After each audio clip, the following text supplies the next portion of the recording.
광야의 손실 속에서도 변함없이 흐르는 신실한 약속이라는 제목으로 말씀을 같이 나누겠습니다. 오늘 우리가 함께 나눌 말씀은 야곱의 아들들 중 12번째이자 빌하의 소생이었던 납달리 지파의 인구조사 명단입니다. 오늘 본문은 야곱의 12아들 전체를 아우르는 2차 인구조사를 마무리하는 마지막 지파의 기록입니다. 그런데 마지막 주자로 등장하는 이 납달리 지파의 성적표는 겉보기에는 조금 쓸쓸하고 아쉽게 다가옵니다. 첫 번째 인구조사 때 53,400명이었던 인구가 광야 38년을 지나고 난 지금 45,400명으로 무려 8,000명이나 줄었기 때문입니다. 광야의 모진 세월 속에서 아껴 나가는 뼈아픈 손실과 침체를 겪은 것입니다. 인간의 눈으로 보면 마지막 마무리가 왜 이렇게 쪼그라들었을까? 이 가문은 결국 광야에서 패배한 것은 아닌가 하는 단식이 나올 법합니다. 그러나 하나님의 구속사적 관점으로 이 명단을 들여다보면 그 안에는 여전히 단 하나의 가문도 낙오시키지 않고 끝까지 보존해 내신 하나님의 눈물겨운 신실하심이 흐르고 있습니다. 오늘 이 아침 내 삶에 손실이 찾아오고 기세가 꺾였을지라도 하나님은 여전히 나를 완성해 가고 계시는구나 확신하며 납달리 지파에게 흐르는 하나님의 은혜를 같이 묵상해 보겠습니다. 첫 번째, 내 눈에는 인생의 숫자가 줄어드는 손실로 보일지라도 하나님의 눈에는 거품이 빠지고 단단해지는 정화의 시간입니다. 납달리 지파는 광야를 통과하는 동안 8,000명이라는 막대한 인구 감소를 겪었습니다.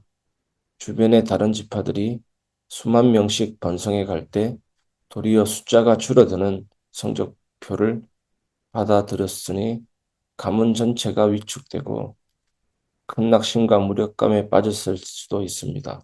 우리는 살아가면서 내 인생의 숫자가 줄어들 때 깊은 불안감을 느끼기도 합니다. 삶의 지경이 예전만 못하고 쪼그라들 때 하나님이 나를 치시는가? 내 인생은 이제 내리막길인가 하며 마음이 무거워집니다. 그러나 기억하십시오. 하나님의 군대는 외적인 숫자의 많고 적음으로 싸우는 군대가 아닙니다. 때로 하나님은 우리의 삶에 손실을 허락하사 내 안에 끼어 있던 인간적인 정욕의 거품과 교만의 숫자를 빼내십니다.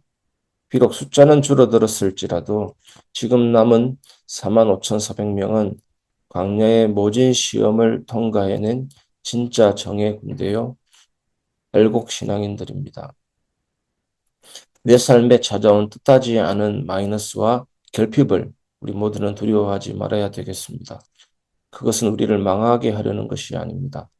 약속의 땅을 차지할 정결하고 단단한 영적 군대로 우리를 체질 개선하시는 주님의 정교한 손길임을 신뢰해야 되겠습니다. 요한복음 15장 2절에 보면 열매 맺는 가지는 그 열매를 더 맺게 하기 위해서 그것을 깨끗하게 한다라는 말씀이 있습니다. 어떤 가지는 잘라내고 불필요한 부분은 제거합니다. 우리 교회도 화분이 있는데 그런 작업을 하는 것입니다. 잘라내기도 하고 여러 가지 필요한 부분도 제공하는 것입니다. 왜 그렇습니까? 더 큰 열매를 맺게 하기 위해서입니다. 두 번째, 모진 비바람에 잎사귀는 떨어졌을지라도 하나님이 친히 심으신 믿음의 뿌리는 단 하나도 상하지 않습니다. 본문 48절과 49절을 보면 야흐셀, 구니, 예셀, 실렘이라는 네 가문의 이름이 등장합니다. 족보의 역사를 역대기 말씀과 비교해 보면 놀라운 사실을 발견하게 됩니다. 400년 전 애굽으로 처음 내려갔던 납달리의 네 아들의 가문 뼈대가 광야 38년의 그 극심한 격병과 인구 감소 속에서도 단 한 가문도 탈락하거나 소멸되지 않고 그대로 보존되어 명단에 올라와 있습니다. 세상은 상황이 어려워지면 약한 자들을 먼저 잘라내고 구조조정을 합니다. 뿌리채 흔들어 가문을 통째로 지워버리기도 합니다. 그러나 우리 하나님은 비록 인구의 숫자는 줄어들게 하실지언정 그 가문의 근간이 되는 약속의 뿌리는 불꽃 같은 눈동자로 완벽하게 보호해 주셨습니다. 때로는 우리 인생에 눈물 흘릴 때가 있습니다. 하지만 확신하십시오. 예수 그리스도의 십자가 대속의 은혜 안에 있는 성도는 겉모양은 상할지언정 그 영혼의 본질과 구원의 뿌리는 결코 상하지 않습니다.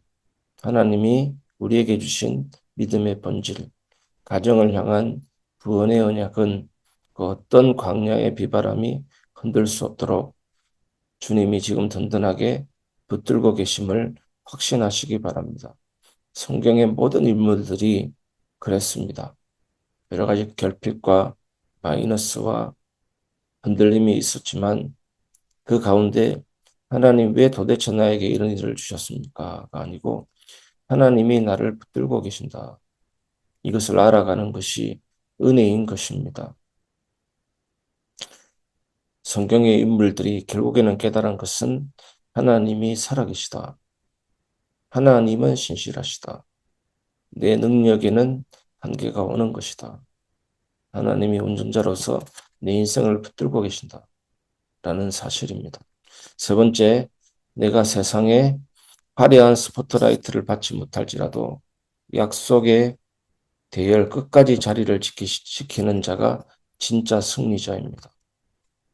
훗날 족보를 기록한 역대기는 납달리 지파에 대해 이야기할 때 최초의 내 아들 이름만 적어놓고 그 뒤에 하위 가문이나 구체적인 후손들의 역사를 더 이상 기록하지 않고 마무리합니다. 인간의 역사 속에서 스불론이나 단지파처럼 더 이상 특별한 주목을 받지 못하고 조용히 잊혀진 것처럼 보입니다.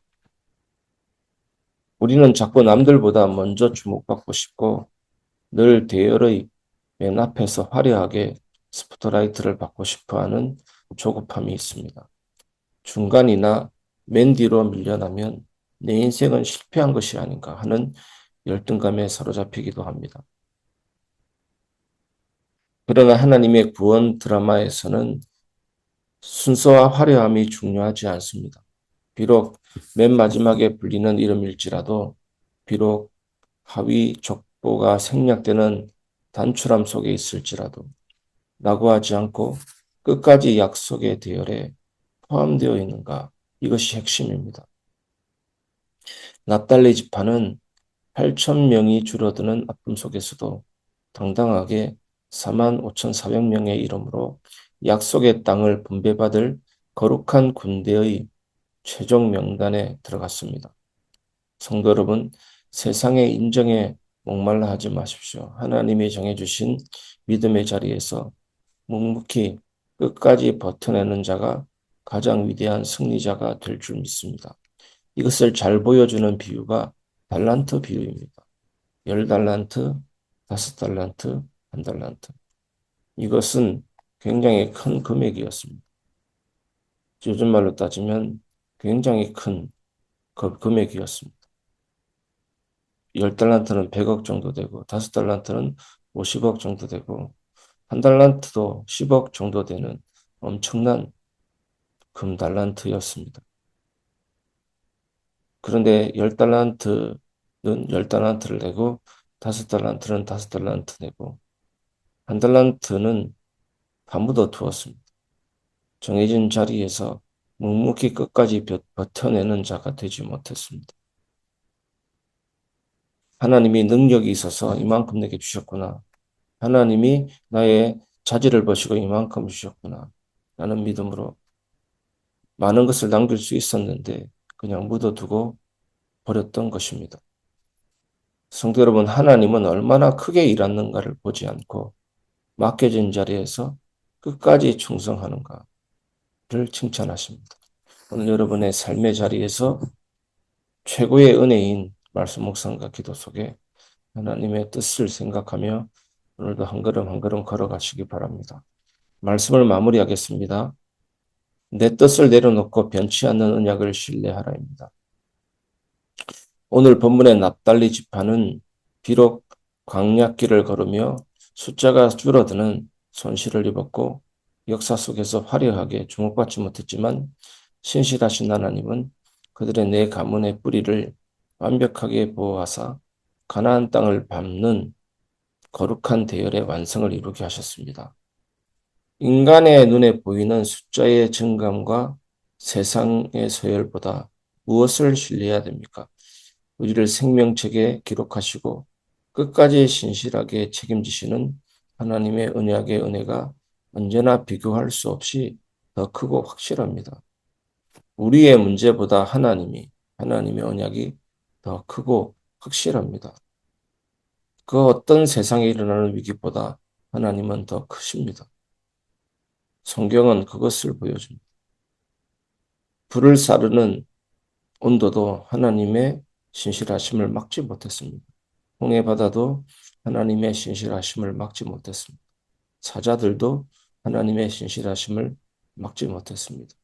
유대인들이나 로마 정부의 압박도 하나님의 신실하심을 막지 못했습니다. 그 어떤 것도 하나님보다 크지 않습니다. 오늘 여러분의 믿음이 온전히 회복되기를 바랍니다. 오늘 하루 내 삶의 현장으로 나아갈 때 내 인생의 숫자가 줄어드는 것 같은 마이너스와 손실 같은 불안함, 남들보다 뒤처지는 것 같은 조급함, 주님 십자가 앞에 내려놓으시기를 바랍니다. 주님 주시는 은혜 속에 최선을 다하면 되는 것입니다. 나를 낙심케 하는 환경의 결핍과 장벽의 마음을 빼앗기지 마십시오. 우리의 이름을 생명책에 기록하시고 끝까지 신실하시게 책임지시는 하나님의 언약만을 온전히 신뢰하시기를 주 예수님의 이름으로 축원합니다. 하나님은 시작만 보시는 분이 아니라 끝까지 믿음 지키는 자를 귀하게 보십니다. 우리 같이 믿음의 길을 잘 완주하는 자가 되었으면 좋겠습니다. 우리 교회도 성도 한 분 한 분도 동일하게 믿음의 경기를 잘 완주하는 자 되시기를 주 예수님의 이름으로 축복합니다.